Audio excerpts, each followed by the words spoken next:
ناظرین، ایلن مسک ایک بہت ہی امیر آدمی ہونے کے ساتھ ساتھ اپنے فیوچرسٹک آئیڈیاز کی وجہ سے اس دنیا میں ٹیک جینیس کے نام سے بھی جانے جاتے ہیں۔ جہاں ایلن تمام انسانوں کی زندگیوں کو بہتر بنانے کے لیے اپنی کمپنیز ٹیسلا اور اسپیس ایکس کے ذریعے اپنی پوری کوشش کر رہے ہیں، وہیں ان کی بیٹی ان پر یہ الزام لگا رہی ہے کہ اس کے والد اس کے حقوق کا احترام نہیں کر رہے۔ کیا ایلن ایک ارسپانسبل والد ہے؟ کون ہے ایلن مسک کی بیٹی اور کیوں وہ اپنے سرنیم سے ایلن کا نیم ہٹانے کے لیے عدالت پہنچ گئی؟ ایلن مسک کی ایکس وائف اپنی بیٹی کے بارے میں کیا کہتی ہیں؟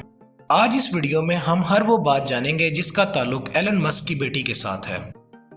ایلن مسک کی بیٹی جو کہ اس وقت یہ کہہ رہی ہیں کہ اس کے والد اس کو اپنا نہیں رہے، پر یہ بات بہت ریئر ہے کہ ایک اولاد اپنے والد کو والد ماننے سے انکار کر دے، یہ جانتے ہوئے کہ اس کا والد دنیا کے امیر ترین انسانوں میں سے ایک انسان ہے۔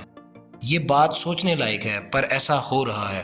ایلن کی بیٹی ویوین جینا ولسن، جس کا پہلا نام زیویئر الیگزینڈر مسک ہے، Santa Monica Los Angeles County Superior Courts میں نہ صرف اپنے سرنیم چینج کی بلکہ ایک نیا برتھ سرٹیفکیٹ ایشو کرنے کی اور اس کے علاوہ جینڈر چینج کی پیٹیشن بھی فائل کر چکی ہیں۔ ویوین نے اس پیٹیشن میں اپنے والد ایلن سے تمام رشتے اور ناطے ختم کرنے کی واضح وجوہات بتائی ہیں۔ ایلن کی بیٹی کا کہنا ہے کہ وہ اپنے والد ایلن کے ساتھ کسی بھی قسم کا اور کسی بھی طرح کا نہ تو کوئی تعلق رکھتی ہیں اور نہ ہی رکھنا چاہتی ہیں۔ وہ اپنا نام زیویئر الیگزینڈر مسک سے ویوین جینا ولسن کرنا چاہتی ہیں۔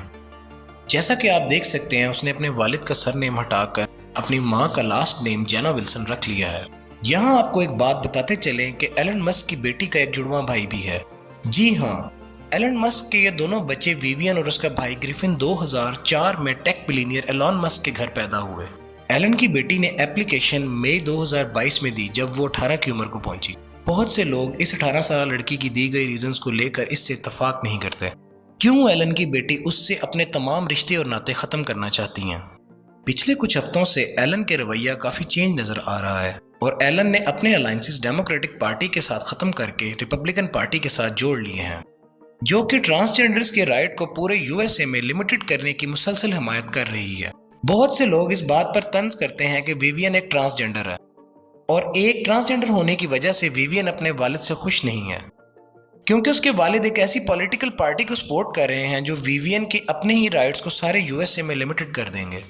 یونائٹڈ اسٹیٹس کی چند اسٹیٹس کے لوکل افیشلز ابھی تک کسی بھی قسم کی جینڈر چینجنگ کی کسی بھی طرح کی پرمیشن دینے کے لیے ٹیچرز کو یہ کہہ رہے ہیں کہ وہ ان والدین سے شکوہ کریں جن کے بچے یہ سوچتے ہیں کہ وہ ٹرانسجینڈرز ہیں۔ اسی وجہ سے ویوین اپنے والد سے کسی بھی قسم کا تعلق نہیں رکھنا چاہتی، کیونکہ پاسٹ میں اس کے والد نے ٹرانسجینڈرز کے حوالے سے بہت منفی رویہ رکھا ہے۔ ریسنٹلی ایلون کی طرف سے کیے گئے ان کے 2 ٹویٹس میں آپ ٹرانسجینڈرز کو لے کر ان کی منفی سوچ کا اندازہ لگا سکتے ہیں۔ جو پروناؤنس ٹرانسجینڈر اپنے ناموں میں یوز کرتے ہیں ان کے بارے میں ایلن کہتے ہیں پروناؤن سکس۔ اپنے اسی ٹویٹ کو دوبارہ ری ٹویٹ کرتے ہوئے انہوں نے لکھا کہ میں ٹرانسجینڈرز کی بہت عزت کرتا ہوں، مگر یہ سب پروناؤنس ایک ڈراؤنا خواب ہیں۔ ایلن کا اب اپنی بیٹی پر کنٹرول بہت کم ہو چکا ہے، کیونکہ ویوین اب 18 سالوں کی ہو چکی ہے اور قانون اس کو پورا حق دیتا ہے کہ وہ اپنی مرضی سے اپنی زندگی کے فیصلے کر سکتی ہے۔ ویوین کا سیکس میل اور جینڈر فیمیل ہے۔ کیا یہ بات کنفیوزنگ ہے؟ ابھی آپ کی کنفیوژن کو دور کر دیتے ہیں۔ موسٹلی لوگ یہ سوچتے ہیں کہ سیکس اور جینڈر ایک ہی چیز کے 2 نام ہیں، جبکہ یہ سوچنا بالکل غلط ہے۔ امریکن فزیولوجیکل ایسوسی ایشن نے سیکس اور جینڈر کے جو ڈفرینسز بتائے ہیں، اس کے مطابق سیکس کسی بھی انسان کی فزیکل اور بایولوجیکل ٹریٹس ہوتی ہیں اور جینڈر کسی بھی انسان کی سوشل اور کلچرل ٹریٹس ہوتی ہیں۔ ان دونوں ٹرمز کو عام روٹین میں آپ کو آبزرو کرنے میں مشکل ہو سکتی ہے۔ ٹرانسجینڈرز خواتین وہ خواتین ہوتی ہیں جن کو برتھ کے ٹائم پر میل اسائن کیا جاتا ہے اور بعد میں وہ خواتین ظاہر ہوتی ہیں، جبکہ ٹرانسجینڈر مرد وہ مرد حضرات ہوتے ہیں جن کو پیدائش کے ٹائم پر فیمیل اسائن کیا جاتا ہے پر بعد میں وہ میل ظاہر ہوتے ہیں۔ امید ہے اب آپ کو سیکس اور جینڈر کا ڈفرنس سمجھ آ گیا ہوگا۔ آتھر جینیفر جینا ولسن ویوین کی مدر ہیں اور ایلن مسک کی پہلی وائف ہیں۔ جینیفر کی ٹیک بلینئر سے کوئنز یونیورسٹی کینیڈا میں ملاقات ہوئی اور بعد میں سن 2000 میں یہ شادی میں بدل گئی۔ 2002 میں ان دونوں کی پہلی اولاد پیدا ہوئی، جس کی 10ویں ہفتے پری میچور ڈیتھ ہو گئی۔ اس کا نام نویڈا الیگزینڈر مسک رکھا گیا۔ نویڈا کی ڈیتھ کی وجہ سڈن انفینٹ ڈیتھ سنڈروم بتائی جاتی ہے۔ لیکن 2 سال بعد ایلن کے گھر جڑواں بچوں کی پیدائش ہوئی، جو کہ ویوین اور گریفن تھے۔ اور یہاں آپ کو یہ جانتے ہوئے بڑی حیرت ہوگی کہ ایلن کی وائف جینیفر نے 2006 میں 3 جڑواں بچوں کو جنم دیا،